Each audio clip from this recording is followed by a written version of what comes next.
Alors, bon matin à tous, chers frères et sœurs. Toujours un grand plaisir pour moi d'être présent parmi vous pour adorer notre grand Dieu.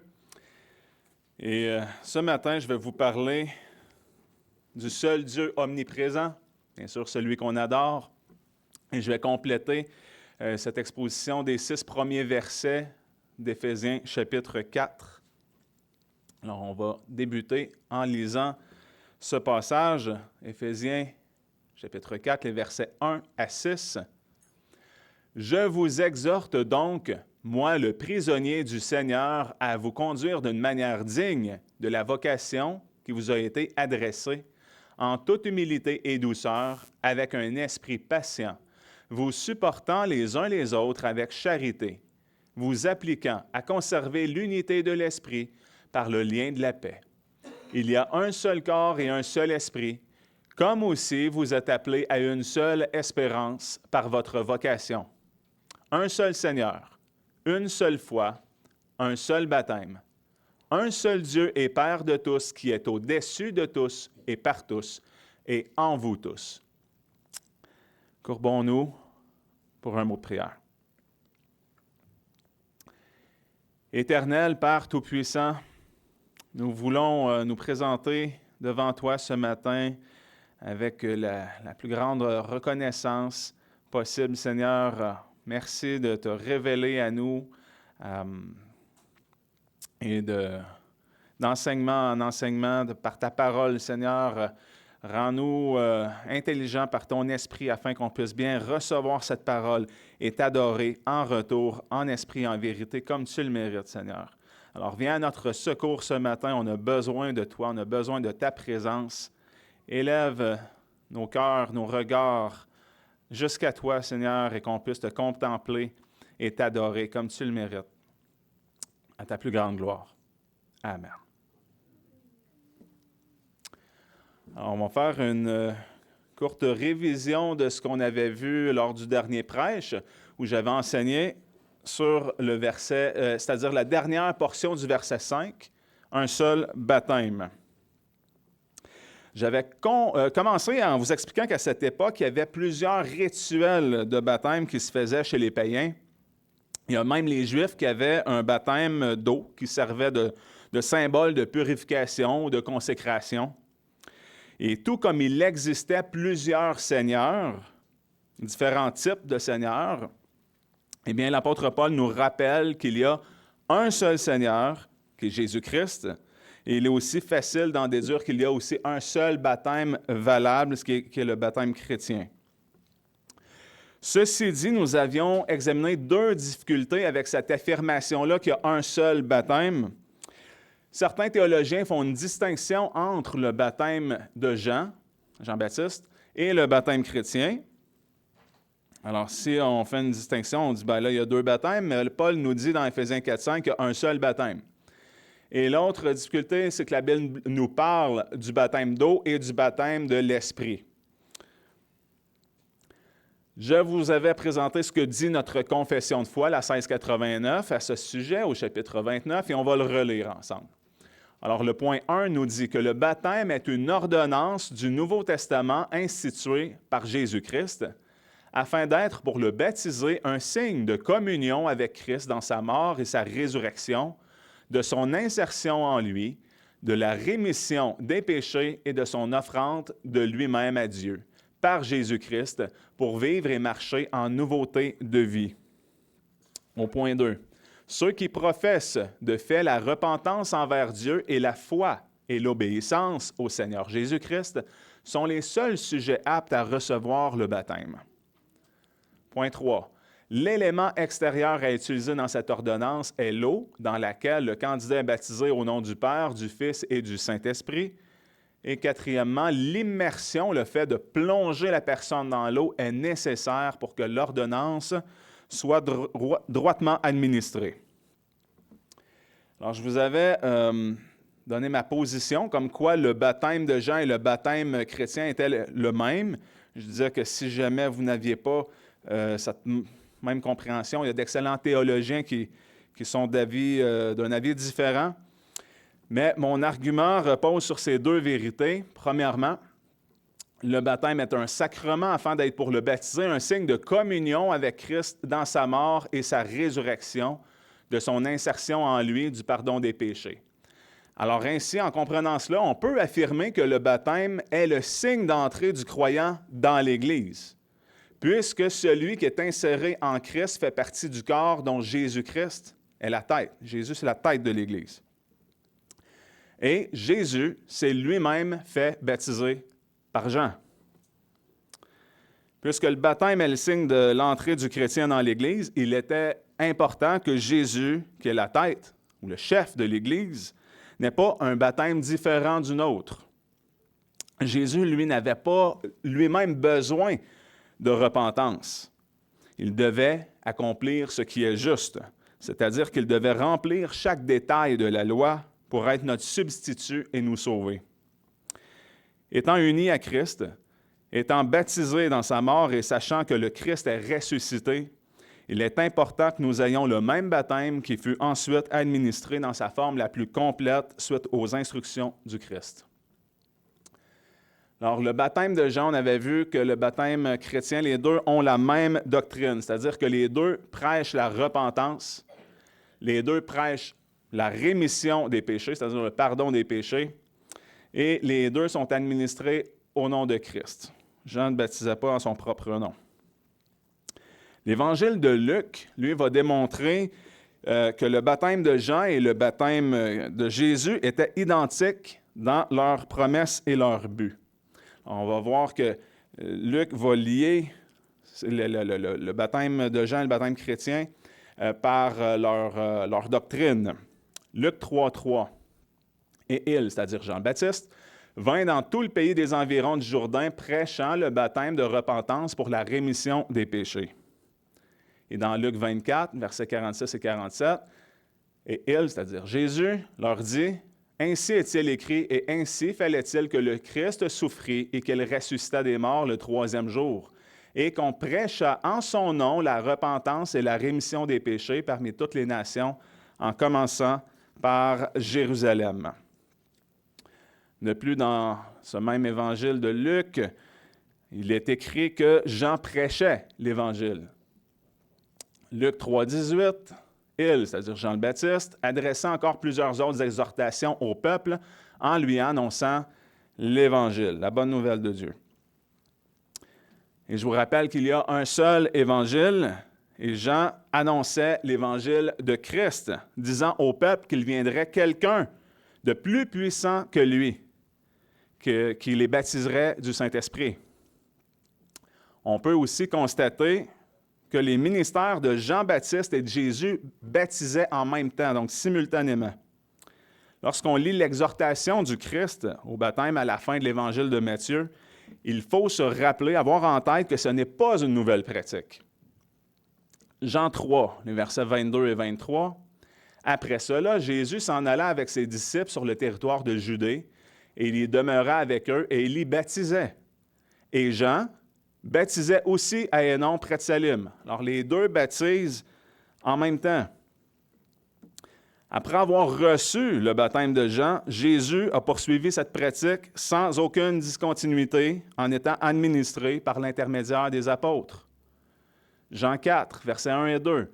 Le Seigneur ayant donc appris que les pharisiens avaient entendu dire qu'il faisait et baptisait plus de disciples que Jean, toutefois ce n'était pas Jésus lui-même qui baptisait, mais c'était ses disciples.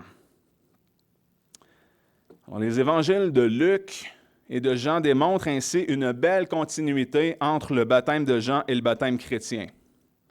Et ceux qui vont utiliser le passage comme quoi Jean mentionne qu'il baptise d'eau et que Jésus baptise, lui, du Saint-Esprit et de feu pour enseigner deux baptêmes différents, eh bien, font fausse route sur ce passage qu'on retrouve ici dans Matthieu 3,11.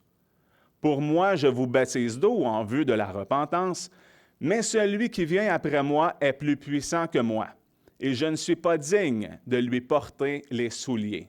C'est lui qui vous baptisera du Saint-Esprit et de feu. » Ici, Jean ne fait que distinguer entre le signe externe, qui est le baptême d'eau, qu'il pouvait administrer, et la chose signifiée, que seul Jésus-Christ peut donner, qui est le baptême du Saint-Esprit.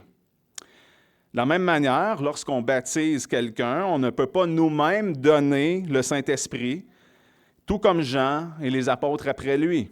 On baptise d'eau.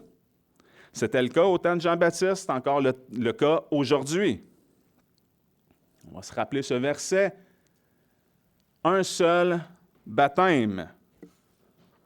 Donc, en plus d'expliquer qu'il n'y a pas deux baptêmes différents entre celui de Jean et le baptême chrétien, j'avais aussi abordé la question concernant le baptême d'eau et le baptême de l'Esprit. Comme je vous ai expliqué, ils ne sont pas deux baptêmes distincts, mais Jean baptisait d'eau et Jésus baptisait de l'Esprit. Et on l'a lu dans Matthieu 3,11. Pour résumer le tout, il y a un seul sacrement du baptême, qui est le baptême d'eau, mais il existe plusieurs aussi expressions métaphoriques ou figuratives de baptême dans les Écritures. On peut le voir ici dans ces versets, Marc 10, 38, Luc 12, 50. Je peux les lire. « Vous ne savez ce que vous demandez. Pouvez-vous boire la coupe que je dois boire et être baptisé du baptême dont je dois être baptisé?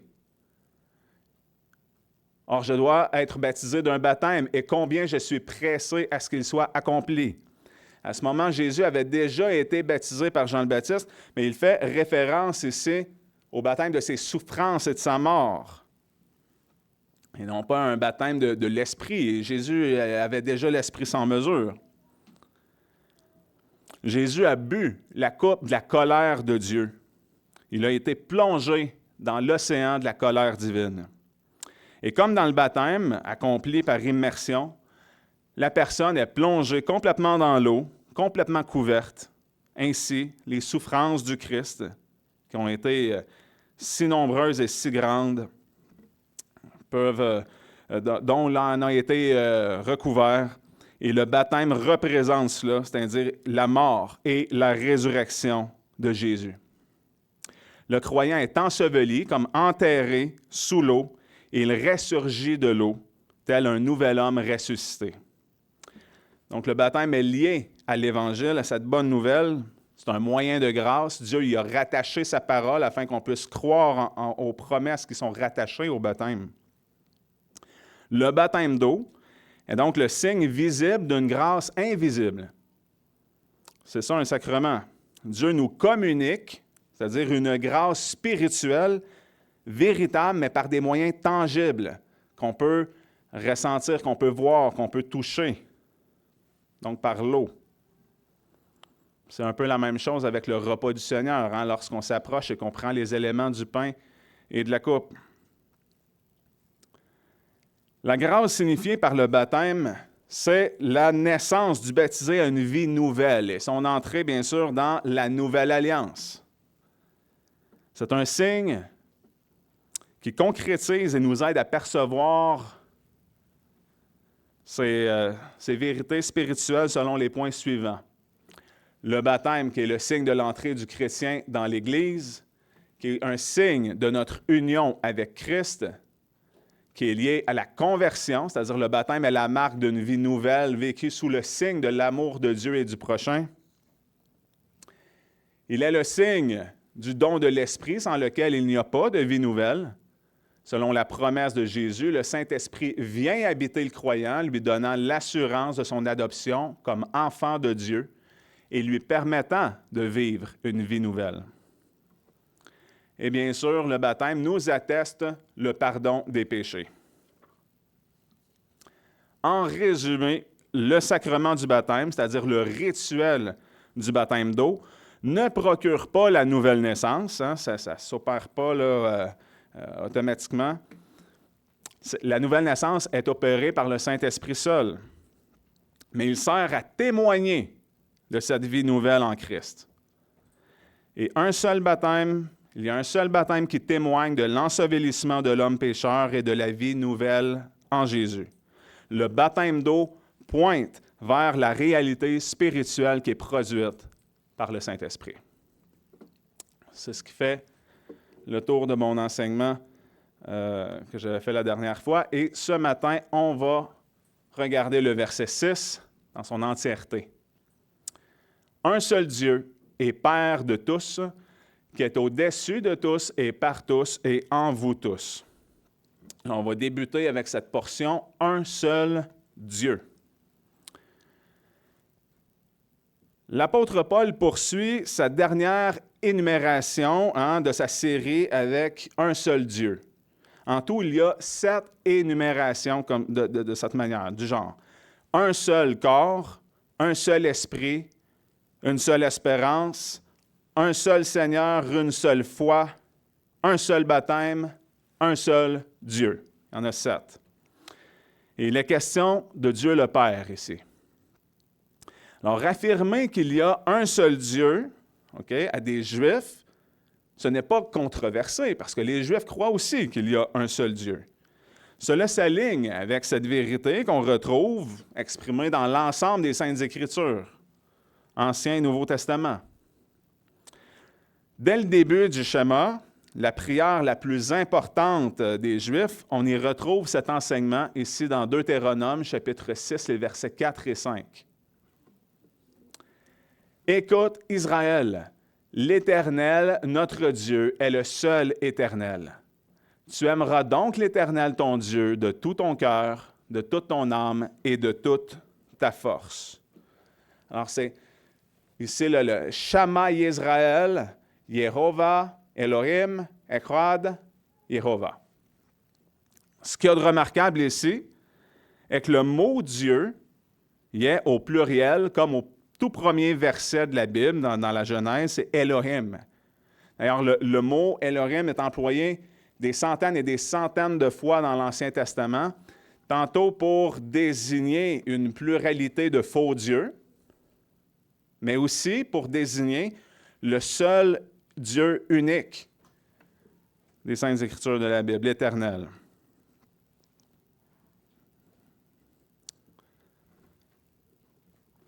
Et après avoir ainsi proclamé l'unité du Dieu pluriel, qu'on voit ici dans Deutéronome, Moïse poursuit au verset suivant en déclarant la loi suprême, le plus grand de tous les commandements. Tu aimeras l'Éternel, ton Dieu, de tout ton cœur, de toute ton âme et de toute ta force. Et c'est pourquoi l'affirmation qu'il y a un seul Dieu ne réfute en rien la doctrine de la Trinité. Puis j'ai déjà d'ailleurs donné un enseignement sur ce sujet-là, une série complète au sujet de la Trinité, qui se trouve sur la page YouTube de notre Église, que vous pouvez aller consulter. Alors, on croit qu'il y a un seul Dieu qui existe en 3 personnes distinctes. Donc, Dieu le Père, Dieu le Fils et Dieu le Saint-Esprit. Et ces 3 personnes sont de la même essence, même substance.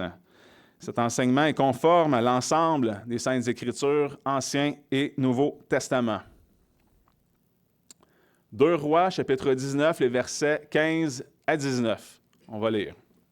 « Puis Ézéchias fit sa prière à l'Éternel et dit, « Éternel, Dieu d'Israël, qui siège entre les chérubins, toi seul, tu es le Dieu de tous les royaumes de la terre. C'est toi qui as fait les cieux et la terre. Éternel, incline ton oreille et écoute.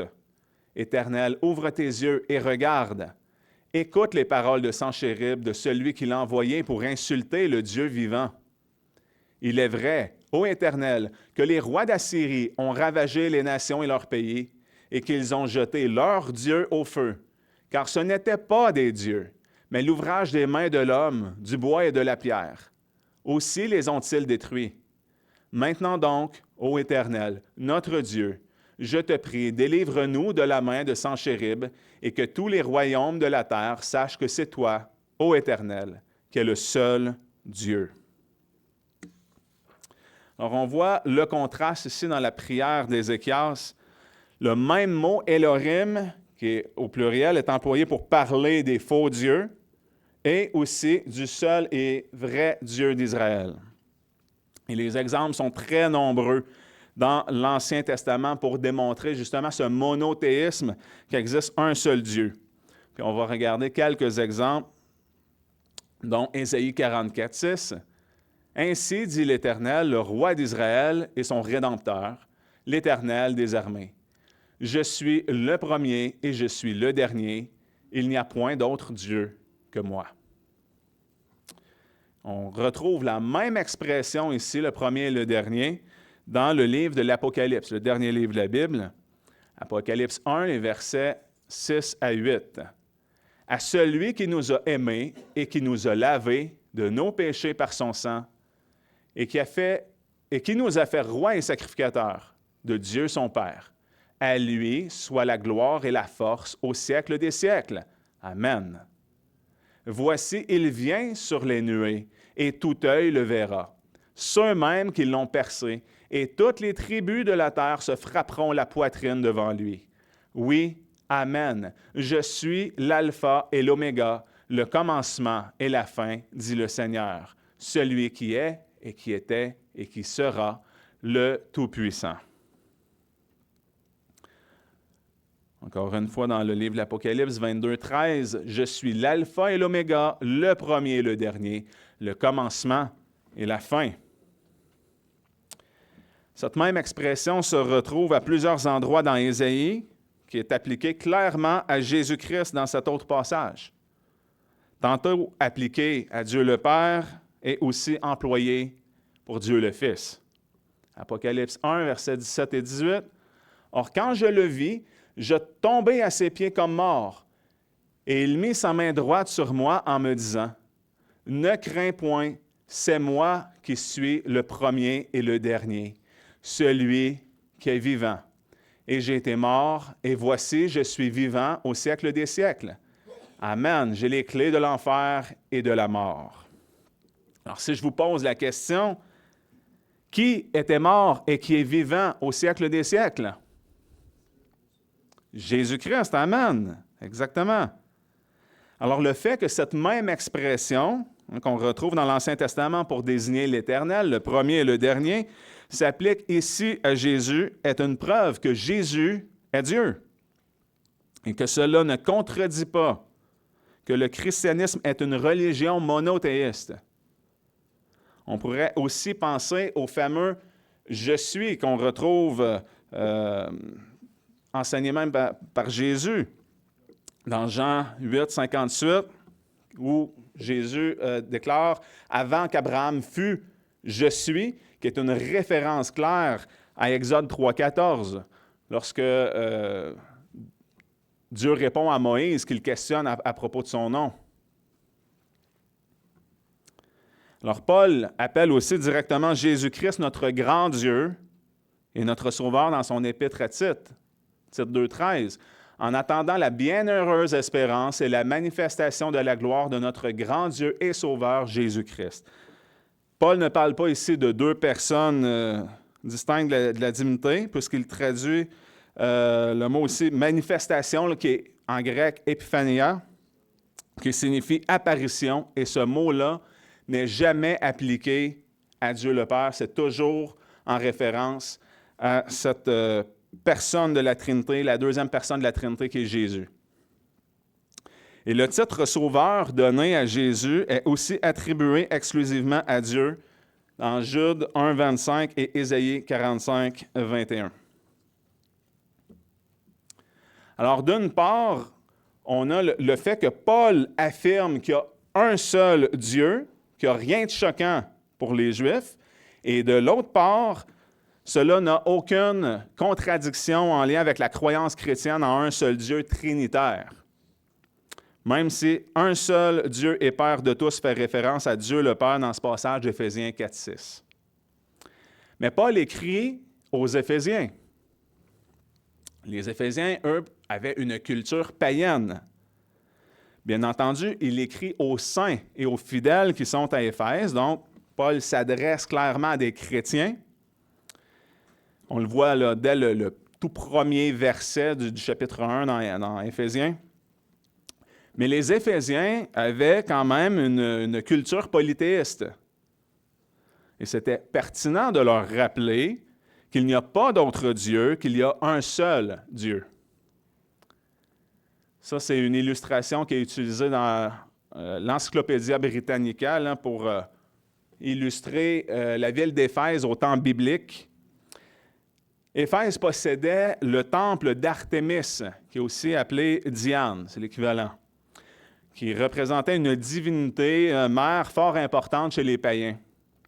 Et Éphèse était la capitale de la province romaine d'Asie, comportant environ 300 000 habitants, en plus d'être un port commercial important. Elle était un centre administratif religieux. Alors, avec ses 300 000 habitants, c'est environ 38 fois la population de la coquette ville d'Actonville.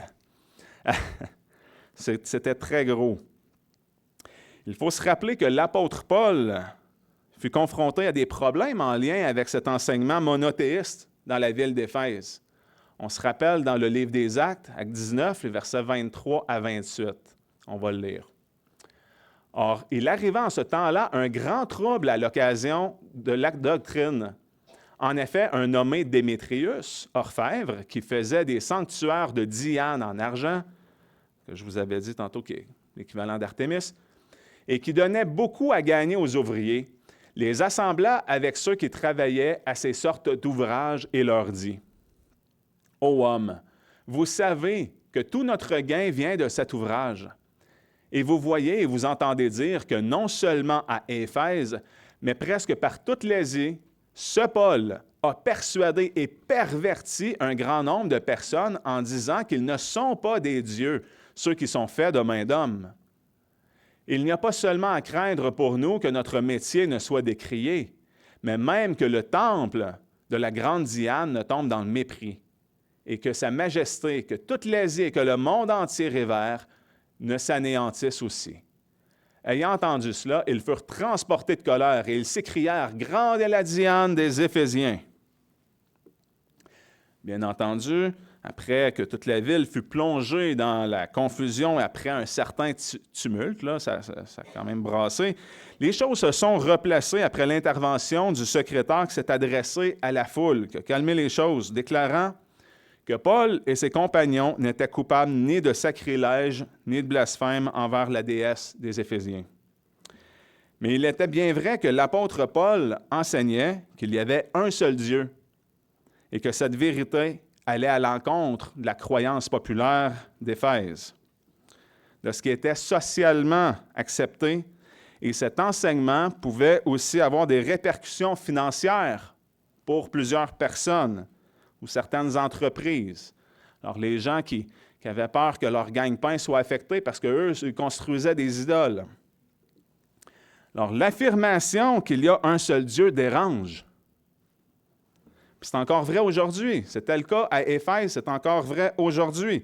Car si le Dieu de la Bible est le seul vrai Dieu, de facto, ça vient discréditer toutes les autres religions du monde. C'est la même chose avec l'affirmation que Jésus est le Sauveur. Si vous présentez Jésus comme étant un Sauveur, pas trop de controverse. Un Sauveur parmi d'autres, il pourrait y en avoir d'autres, il pourrait y avoir d'autres chemins. Mais si vous dites que Jésus est le Sauveur, là, ça vient jeter de la controverse. Là, ça vient déranger le monde. Puisque, de manière logique, ça vient dire qu'il n'y a pas d'autre sauveur que lui. Et c'est ce qu'on croit, c'est ce qu'on enseigne. Jésus a dit dans Jean 14, 6, « Je suis le chemin, la vérité et la vie. Nul ne vient au Père que par moi. » C'est très exclusif. Il y a un seul chemin. Il n'y a pas d'autre façon d'accéder à Dieu que par Jésus-Christ. Et c'est ça qui dérange le monde. Parce que ça vient dire que toutes les autres religions du monde ne sont pas vraies. L'exclusivité du christianisme est à ce point importante. Il y a un seul Dieu, un seul Seigneur, une seule foi et espérance. On va continuer avec ce passage « Père de tous ». Alors, un seul Dieu et Père de tous. La question qu'on doit se poser ici, est-ce que Paul veut enseigner que Dieu est le Père de tous au sens de tous les êtres humains ici? On va regarder ça ensemble. Regardons Malachie 2.10. N'avons-nous pas tous un même Père? Un même Dieu ne nous a-t-il pas créés? Pourquoi donc sommes-nous perfides l'un envers l'autre en profanant l'alliance de nos pères? Il y a plusieurs interprétations possibles concernant ce passage dans Malachie ici. N'avons-nous pas tous un même Père? Certains croient qu'il s'agit d'Adam, le premier homme, qui est le père de tous les vivants, comme Ève, qui était la mère de tous les vivants. Certains croient qu'il va s'agir d'Abraham, le père du peuple juif, dont il se glorifiait comme père, ou de Jacob, Israël, qui fait partie de leur patriarche. Mais d'autres croient qu'il s'agit de Dieu, qui est le père de tous les hommes par la création, et des Juifs par leur adoption nationale, c'est-à-dire en tant que peuple choisi de Dieu. Et d'ailleurs, la suite du verset va dans ce sens lorsqu'il dit « Un même Dieu ne nous a-t-il pas tous créés? » Ceci dit, on ne retrouve pas vraiment cette notion de Père pour désigner Dieu en tant que créateur de tous les hommes à travers les Saintes Écritures. Parce que lorsque ce terme est employé, c'est pour désigner une catégorie des élus de Dieu. Alors, ça peut être attribué à l'Israël national, qui fut le peuple choisi de Dieu pour nous donner le Messie, apporter Jésus-Christ dans le monde, et aux Juifs, c'est-à-dire à qui les oracles de l'Éternel ont été confiés. Et le terme « Père » est utilisé pour désigner Dieu dans un contexte de relation filiale, c'est-à-dire qui est propre à un fils. C'est ça que ça veut dire le mot « filial ». Et on peut penser à Jésus, à Jésus-Christ, qui désigne Dieu comme étant son Père et qui instruit ses disciples, après lui, à prier Dieu en l'appelant Père, en l'oraison dominicale, notre Père. C'est parce que les croyants sont réputés être les enfants de Dieu.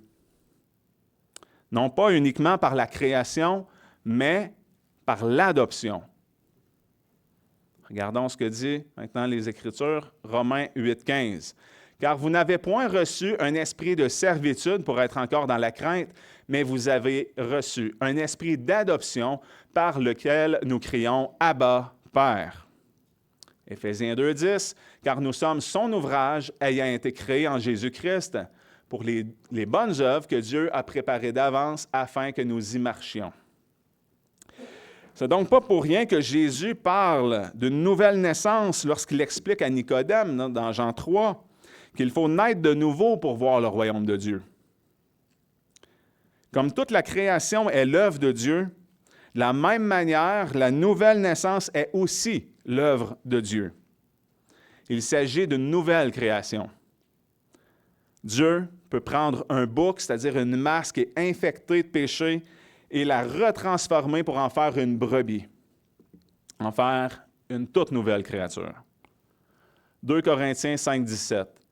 « Si donc quelqu'un est en Christ, il est une nouvelle créature. Les choses vieilles sont passées, voici, toutes choses sont devenues nouvelles. »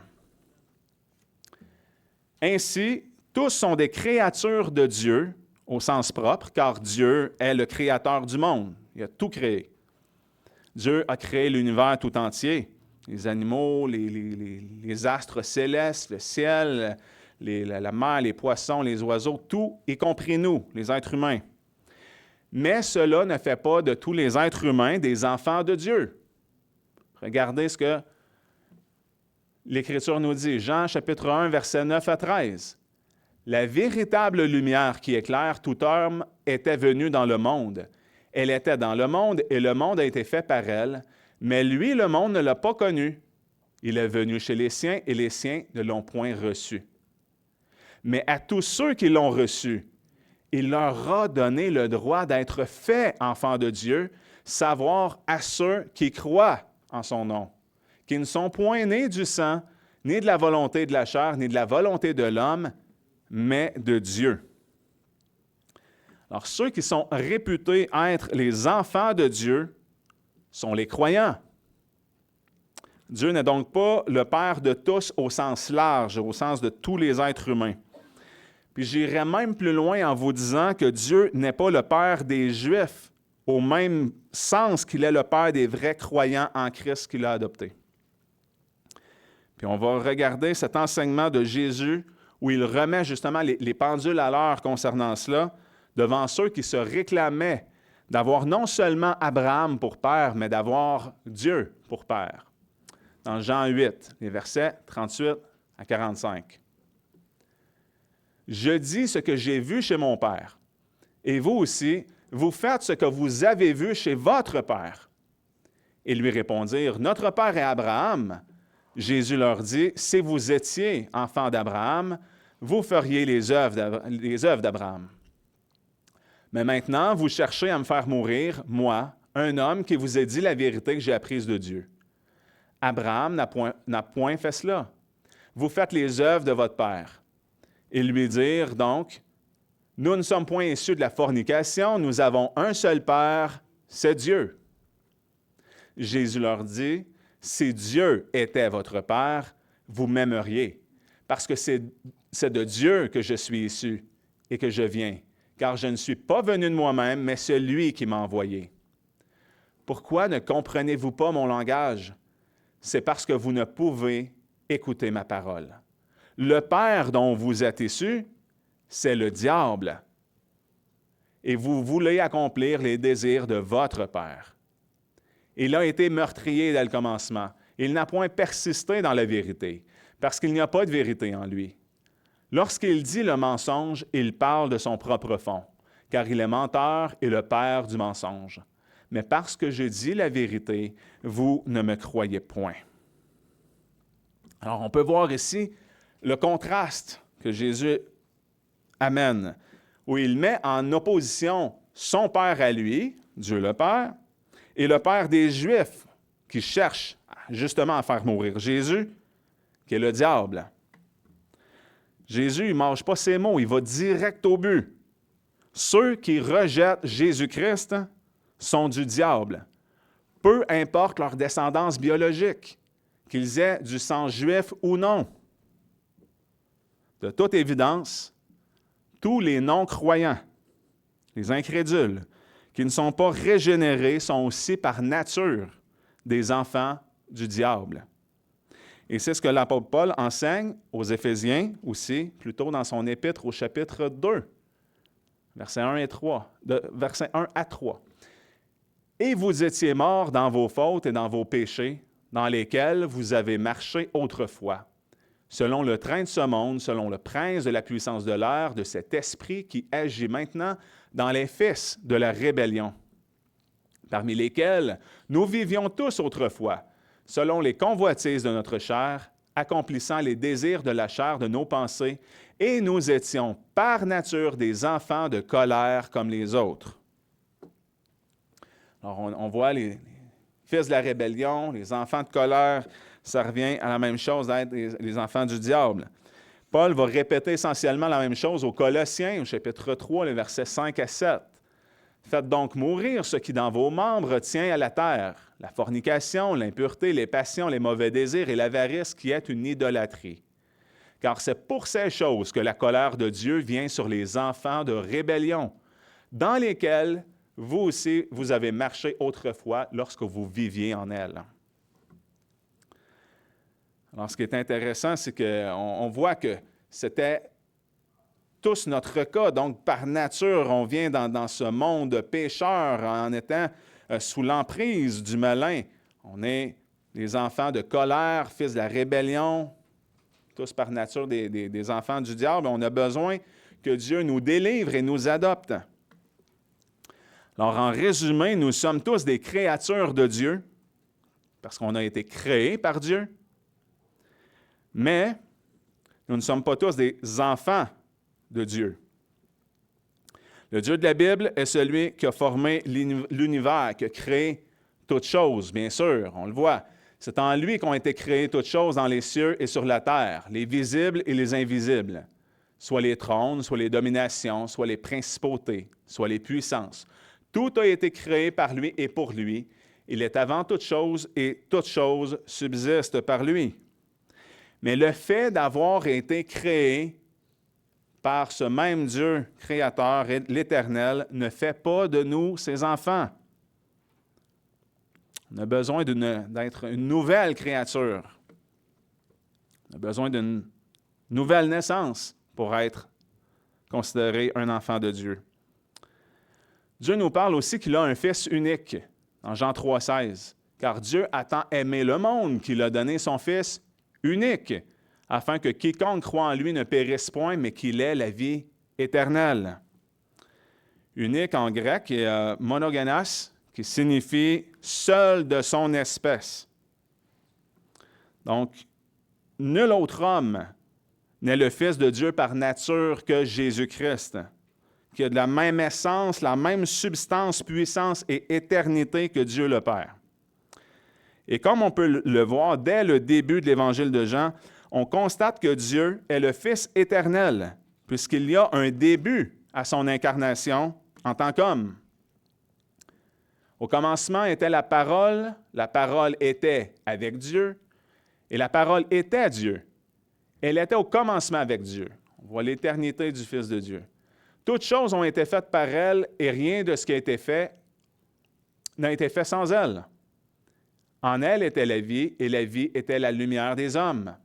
Et la parole a été faite chair et a habité parmi nous, pleine de grâce et de vérité, et nous avons contemplé sa gloire, une gloire comme celle du Fils unique venu du Père. Alors ici, la parole qui a été faite chair, c'est l'incarnation de Jésus-Christ qui est venu habiter parmi nous sur la terre. Donc le Fils de Dieu est éternel. Il n'a pas été créé, car il est lui-même le Créateur, la parole toute puissante de Dieu, par laquelle toutes choses ont été faites et subsistent. Et du même coup, l'incarnation de Dieu, le Fils, a un début dans l'histoire où la parole a été faite chair. Jésus est le seul à avoir été conçu par Dieu le Saint-Esprit. Il a été enfanté par Marie, une femme vierge. Jésus est le seul à être simultanément pleinement homme et pleinement Dieu. Alors Jésus n'a pas cessé d'être Dieu par son incarnation lorsqu'il est devenu homme. Et c'est pourquoi il est dit qu'il est le Fils unique de Dieu. Il n'y en a pas d'autre comme lui. Mais pour nous, qui sommes des créatures de Dieu, nous avons été créés à partir de la poussière. Et à cause du péché, de la chute de l'homme, nous avons été séparés de la présence de Dieu. On est privés de sa gloire. En tous ont péché, sont privés de la gloire de Dieu. Romains 3, 23. Et par définition, l'homme naturel est esclave du péché. Il est un fils de rébellion, un enfant de colère, et il a le diable pour père. Il est spirituellement mort. Et on a besoin d'être ramené à la vie afin d'être recréé, afin d'être miraculeusement transformé par l'Esprit Saint en une nouvelle créature, d'être incorporé en Christ, d'être libéré de l'esclavage du péché et d'être adopté par Dieu le Père. Et c'est ainsi que les croyants sont nommés enfants de Dieu. On retourne dans Romains 8, versets 29 et 30. « Car ceux qu'il a connus d'avance, il les a aussi prédestinés à être conformes à l'image de son Fils, afin que celui-ci soit le premier-né de plusieurs frères.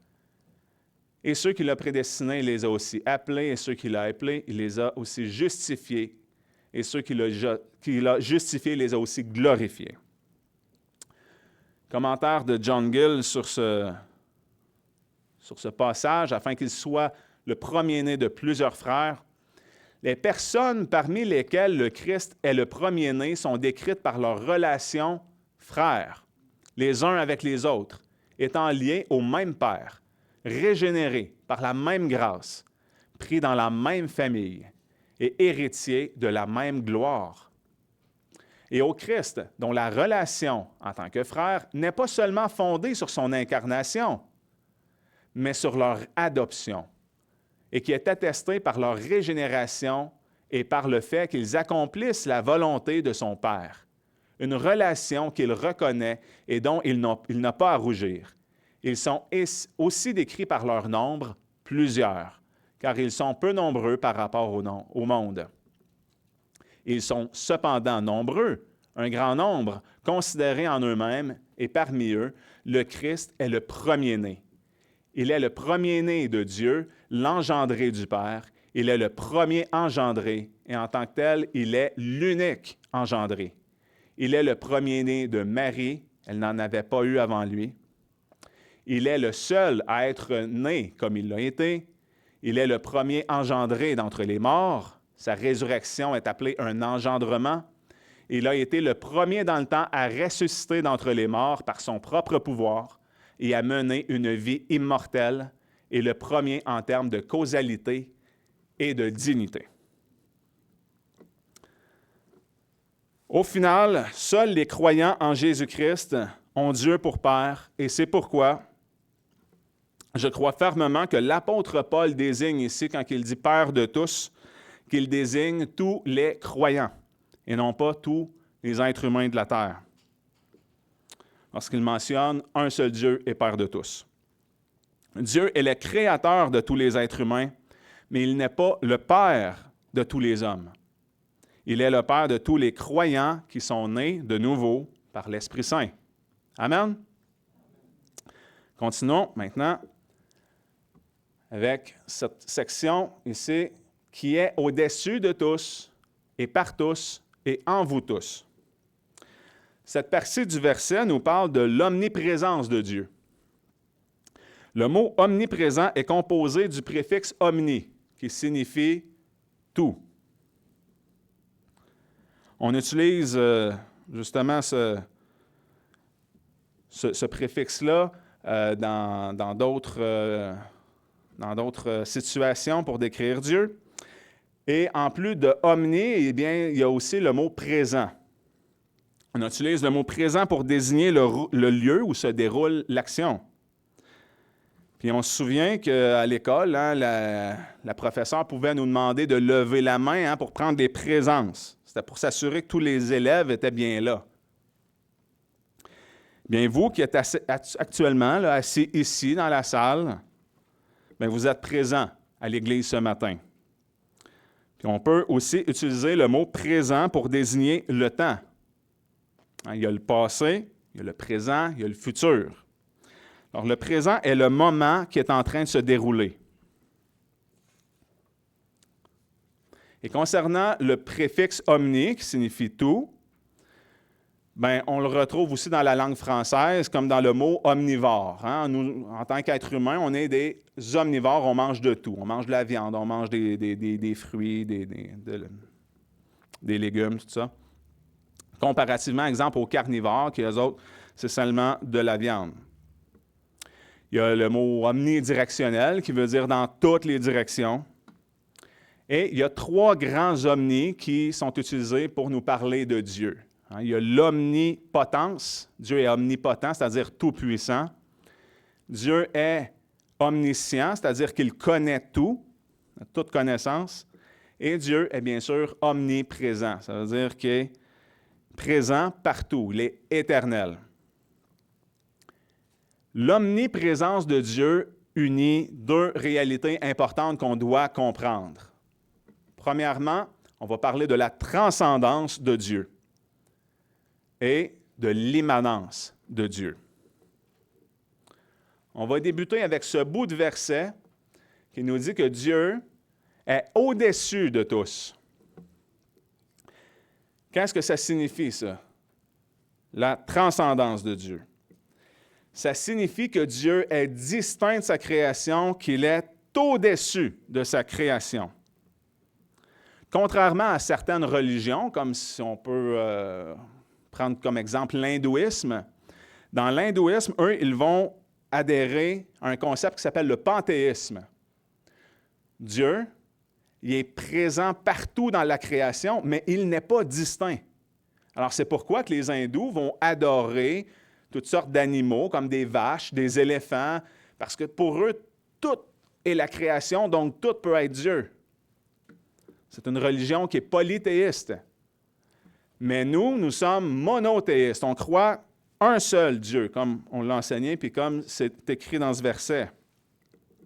Et ce seul Dieu est, bien sûr, distinct de sa création. Il est au-delà de ce qui a été créé. L'adjectif transcendant en philosophie va signifier ce qui dépasse toute expérience possible.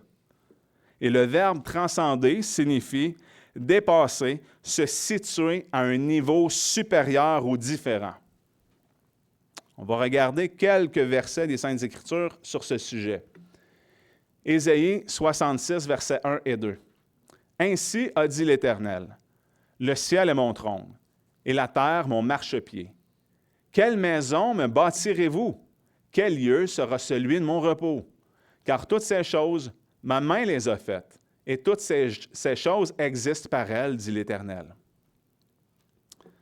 Autre passage, 1 Roi 8, chapitre 8, verset 27. « Mais serait-il vrai que Dieu habita sur la terre? Voici les cieux, même les cieux des cieux ne peuvent te contenir. Combien moins cette maison que j'ai bâtie? » Et dans le psaume 92, « Avant que les montagnes fussent nées et que tu aies formé la terre et le monde, d'éternité en éternité, tu es Dieu. » Alors on voit à travers les Saintes Écritures que le Dieu de la Bible nous est décrit comme étant au-dessus de toute chose, dans le sens où il est unique et supérieur à tout ce qui existe. Il est complètement là, dans une autre catégorie. Tout ce qui existe a été créé à l'exception de Dieu lui-même. Même les anges ont été créés. Dieu est le seul être éternel qui n'a pas de début et qui n'aura jamais de fin. En tant que croyants, nous avons la vie éternelle en Jésus-Christ. Mais, à la différence de Dieu, bien, notre vie éternelle a un début. Hein? Nous, on a été créés. Tandis que Dieu, lui, il est la vie en lui-même. Il est l'éternité. Il est l'éternel. Alors, nous ne sommes pas éternels au même sens où Dieu est éternel. Pour ce simple fait, Dieu est différent de nous. Pour plusieurs autres raisons aussi. Dieu est unique et dans une classe à part. Il n'est pas une créature puisqu'il est le Créateur. Et la sainteté de Dieu nous enseigne justement qu'il est distinct, qu'il est unique. Puis on va regarder un autre passage, le livre de l'Exode au chapitre 3, les versets 2 à 6 à ce sujet-là. « Et l'ange de l'Éternel lui apparut dans une flamme de feu au milieu d'un buisson. » Donc, il apparut à Moïse. « Et il regarda, et voici, le buisson était tout en feu. Mais le buisson ne se consumait point. Alors Moïse dit, « Je me détournerai et je verrai cette grande vision. Et pourquoi le buisson ne se consume point? » Et l'Éternel vit qu'il se détournait pour regarder. Et Dieu l'appela du milieu du buisson et dit, « Moïse, Moïse! » Et il répondit, « Me voici. » Et Dieu dit, « N'approche point d'ici. Ôte tes souliers de tes pieds, car le lieu où tu te tiens est une terre sainte. » Puis il dit, « Je suis le Dieu de ton père, le Dieu d'Abraham, le Dieu d'Isaac et le Dieu de Jacob. » Et Moïse cacha son visage, car il craignait de regarder vers Dieu. On voit qu'est-ce que ça inspire Moïse. Tout de suite, Moïse a de la crainte. Il craint de regarder vers Dieu. Parce que la sainteté de Dieu nous enseigne à le craindre. Pourquoi? Parce que nous ne sommes pas saints comme Dieu est saint. Dieu est totalement différent de nous. Il est pur, il est glorieux, tout-puissant, tandis que nous sommes faibles, misérables et pécheurs. De plus, c'est normal aussi d'avoir peur de ce qui est étranger et différent de nous. Et là, je tiens à spécifier une chose, je ne crois aucunement à l'existence des extraterrestres, OK? Je tiens à le rappeler. Je ne crois pas du tout que les extraterrestres existent, mais je vais prendre une illustration juste à des fins d'enseignement. Alors, permettez-moi d'utiliser cela. Imaginez que je me retrouve confronté, d'une part, à un homme de 6 pieds 7, 270 livres de muscles, qui est en colère contre moi et qui veut se battre. Ou de l'autre côté, à un petit bonhomme vert comme ça qui mesure 3 pieds et demi et puis 60 livres. Je peux vous dire que j'aurais quand même plus peur de l'extraterrestre. Pourtant, il n'a pas l'air très fort, hein? Je pourrais probablement en battre une demi-douzaine assez facilement. Mais le simple fait qu'il soit étranger, qu'il est différent de moi, que c'est quelque chose d'inconnu, inspire quand même une plus grande crainte. Parce que de l'autre côté, je connais ça. Il a bien beau être grand, être fort, ça demeure un homme. Je serais possiblement capable de raisonner, de discuter avec lui, d'essayer de calmer les choses. Dans mon métier, je suis confronté à des choses comme ça. Mais un martien ou un extraterrestre, c'est quelque chose d'inconnu et ce qui est étranger à nous fait peur. Puis on va poursuivre avec le passage dans Exode, versets 13 et 14, chapitre 3. Et Moïse dit à Dieu, « Voici, j'irai vers les enfants d'Israël et je leur dirai, « Le Dieu de vos pères m'a envoyé vers vous. Mais s'ils me disent, « Quel est son nom? » Que leur dirai-je? Alors Dieu dit à Moïse, « Je suis celui qui suis. » Puis il dit, « Tu diras ainsi aux enfants d'Israël, « Celui qui s'appelle « Je suis » m'a envoyé vers vous. » Alors ce fameux « Je suis celui qui suis », cette réponse de l'Éternel à Moïse lorsqu'il lui a demandé son nom, nous enseigne plusieurs choses intéressantes. Premièrement, ça nous enseigne à propos de l'éternité de Dieu. En tant qu'être, l'être ultime au présent, Dieu indique qu'il n'a pas de début. Je suis celui qui suis. On a déjà discuté de ça. Dieu existe par lui-même. Il n'a pas eu besoin d'un créateur pour exister. Mais cette réponse enseigne aussi à propos du caractère unique de Dieu. Dieu ne peut pas se tourner vers quoi que ce soit de sa création pour se décrire, pour dire, je suis comme ça ou je ressemble à ça. Parce que Dieu est unique. Il n'y a rien de semblable à lui dans toute sa création. Il n'est pas comparable à une créature. Si vous me demandez à moi qui est Dominique Rousseau, j'aurais plusieurs exemples à donner. Je suis un homme. Il n'y a pas grand-chose qui me distingue. Moi, j'aime bien l'exemple qu'utilise Paul Washer lorsqu'il pose la question « Qu'est-ce qui est le plus semblable à Dieu entre le plus glorieux des anges puis la bactérie qui flotte dans votre toilette? » Puis il va répondre, si vous dites que c'est l'ange, la réponse, vous avez tort. Parce que l'ange n'est pas plus semblable à Dieu qu'une bactérie, mais juste plus glorieux. Il est totalement autre. Il est saint, saint, saint. Il est distinct de sa création. Jérémie 10,6 nous dit, « Nul n'est semblable à toi, ô Éternel. Tu es grand et tu as un grand renom de puissance. » 1 Samuel 2,2. « Nul n'est saint comme l'Éternel, il n'y a point d'autre Dieu que toi, il n'y a point de rocher comme notre Dieu. » Et encore dans Ésaïe 46,9, « Rappelez-vous les premières choses, celles des temps anciens, car je suis Dieu, il n'y en a point d'autre, je suis Dieu, il n'y en a point comme moi. » Et c'est exactement ce que Moïse avait compris de sa rencontre avec Dieu au buisson ardent. Il savait que Dieu était unique. Puis on va le voir dans sa réponse lorsqu'il va être confronté par Pharaon, lorsque ce dernier va appeler Moïse pour qu'il intercède auprès de Dieu afin de faire éloigner les grenouilles lors de la deuxième plaie dans Exode au chapitre 8, versets 9 et 10. Et Moïse dit à Pharaon, « Glorifie-toi sur moi. Pour quand je dois intercéder en ta faveur, en faveur de tes serviteurs et de ton peuple, afin d'exterminer les grenouilles loin de toi et de tes maisons, et qu'il n'en reste que dans le fleuve. » Et il répondit, « Pour demain. » Et Moïse dit, « Il sera fait selon ta parole, afin que tu saches que nul n'est semblable à l'Éternel, notre Dieu. » Donc, en résumé, Dieu il est différent de nous. Il est distinct et au-dessus de sa création. Voilà pour la transcendance de Dieu. Et maintenant, on va continuer avec l'immanence de Dieu. ce bout de verset, et par tous et en tous. Donc Dieu est par tous et en tous. On sait que Dieu existe par lui-même, il est l'alpha et l'oméga, le commencement et la fin, le premier et le dernier.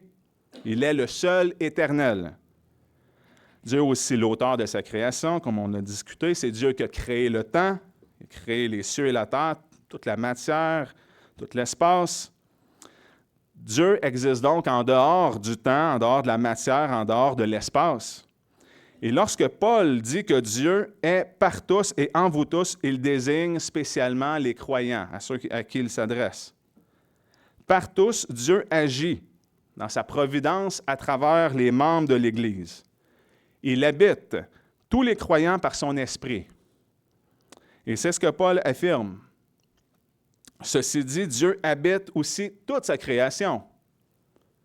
Il soutient tout ce qu'il a créé par sa présence et sa puissance. Alors, on peut dire que Dieu est immanent. Hébreux, chapitre 1, versets 1 à 3. Dieu ayant autrefois parlé à nos pères, à plusieurs reprises et en diverses manières, par les prophètes, nous a parlé en ces temps par son Fils, qu'il a établi héritier de toutes choses, par lequel aussi il a fait le monde. Et qui, étant la splendeur de sa gloire et l'empreinte de sa personne, et soutenant toutes choses par sa parole puissante, ayant opéré par lui-même la purification de nos péchés, s'est assis à la droite de la majesté divine dans les lieux très hauts. Et il n'y a pas un nom qui illustre mieux l'immanence de Dieu que le nom Emmanuel, qu'on retrouve ici dans Matthieu 1, 23.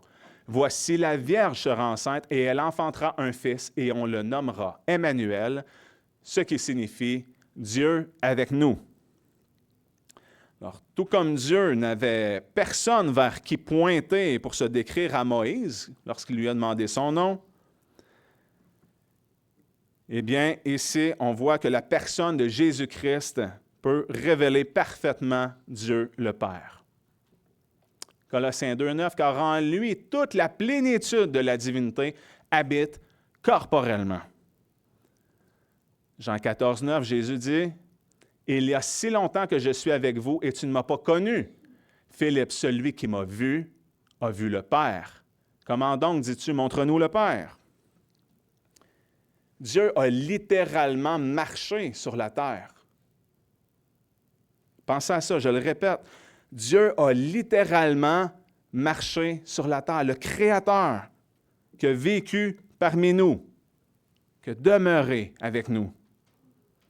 Et il nous fait subsister. Il maintient l'équilibre de toute sa création.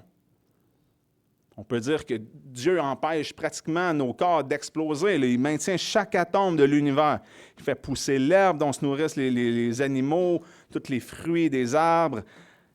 Il nous procure l'air, l'eau, tout ce dont on a besoin. Il s'investit personnellement dans son monde.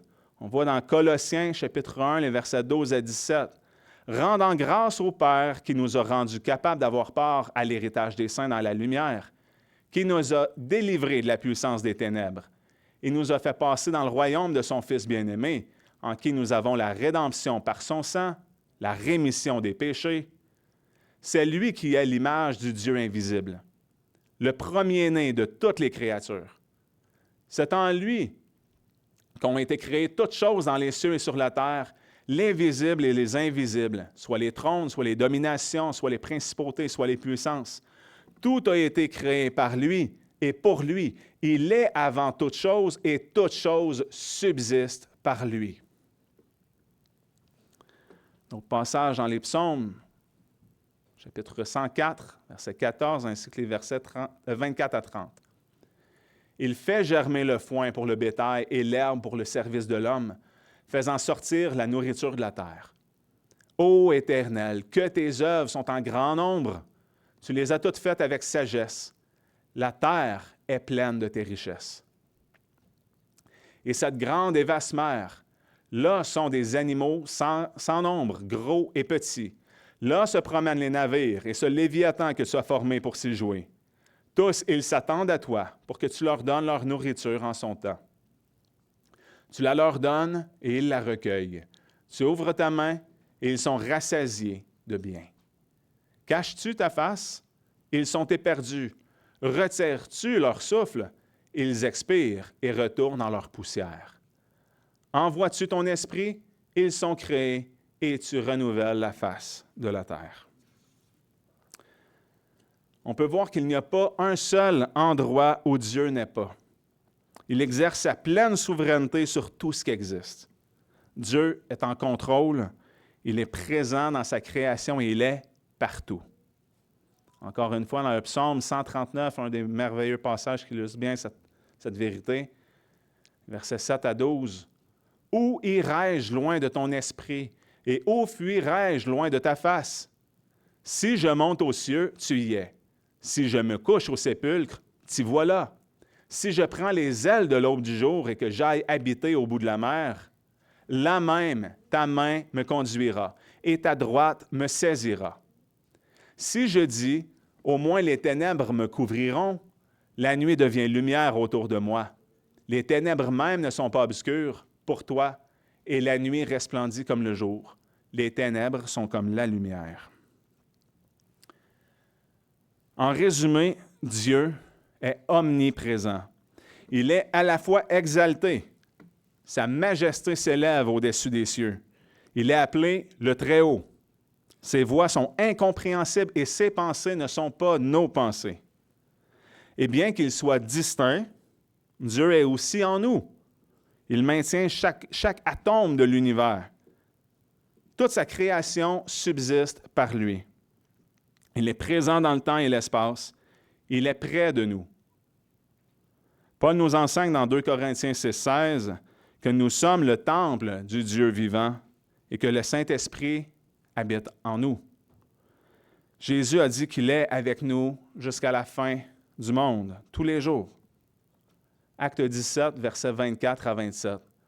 Le Dieu qui a fait le monde et toutes les choses qui y sont, étant le Seigneur du ciel et de la terre, n'habite point dans les temples bâtis de main d'homme. Il n'est point servi par les mains des hommes comme s'il avait besoin de quelque chose, lui qui donne à tous la vie, la respiration et toutes choses. Et il a fait d'un seul sang toutes les races des hommes pour habiter sur toute la face de la terre, ayant déterminé la durée précise et les bornes de leur habitation, pour chercher le Seigneur, pour voir si en le cherchant à tâtons, il le trouverait, quoiqu'il ne soit pas loin de chacun de nous. Conclusion. Un seul Dieu est Père de tous, qui est au-dessus de tous et par tous et en vous tous. Nous adorons un seul Dieu trinitaire, qui existe en 3 personnes distinctes.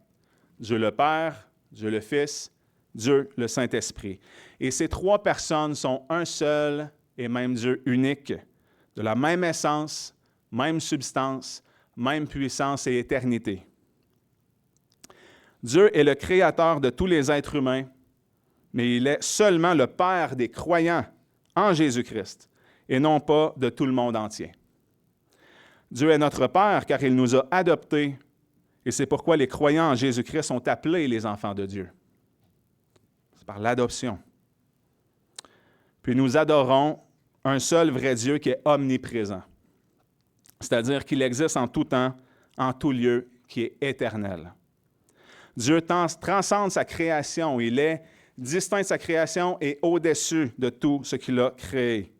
Mais il est aussi immanent, de sorte à ce qu'il est présent en toutes choses, puisque c'est par lui que toute la création subsiste. Gloire à notre Père céleste, le seul Dieu omniprésent. Prions.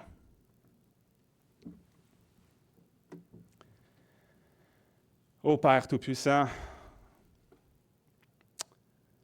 que c'est merveilleux de contempler toutes ces choses, de se rappeler qui tu es. On veut t'adorer, Seigneur, parce que toi seul mérites d'être adoré. Il n'y a pas d'autre Dieu que toi. Tu es omniprésent. Merci de nous faire grâce de ta présence, car sans quoi on ne pourrait pas subsister. Merci de nous avoir fait grâce, Seigneur, de ta présence d'une manière particulière en nous habitant par ton Esprit Saint. ce gage que tu as donné à tous tes enfants, que tu as racheté par le sang précieux de Christ, qui a été incarné, qui a habité parmi nous, qui nous a révélé encore d'une manière parfaite qui tu es. Merci, ô Dieu, pour Jésus, ce don merveilleux que tu nous as fait et qui est mort à la croix en portant nos fautes, nos péchés. En allant à la croix, en subissant ce sacrifice, en donnant sa vie, lui est juste pour des injustes, et sans lequel il n'y aurait aucun espoir. Ô Père, permets-nous de contempler cette vérité si chère pour nous, de te contempler toi et ton œuvre parfaite, et que ton nom soit élevé parmi nous, Seigneur, et qu'on puisse continuer à t'adorer et à mieux te connaître. Amen.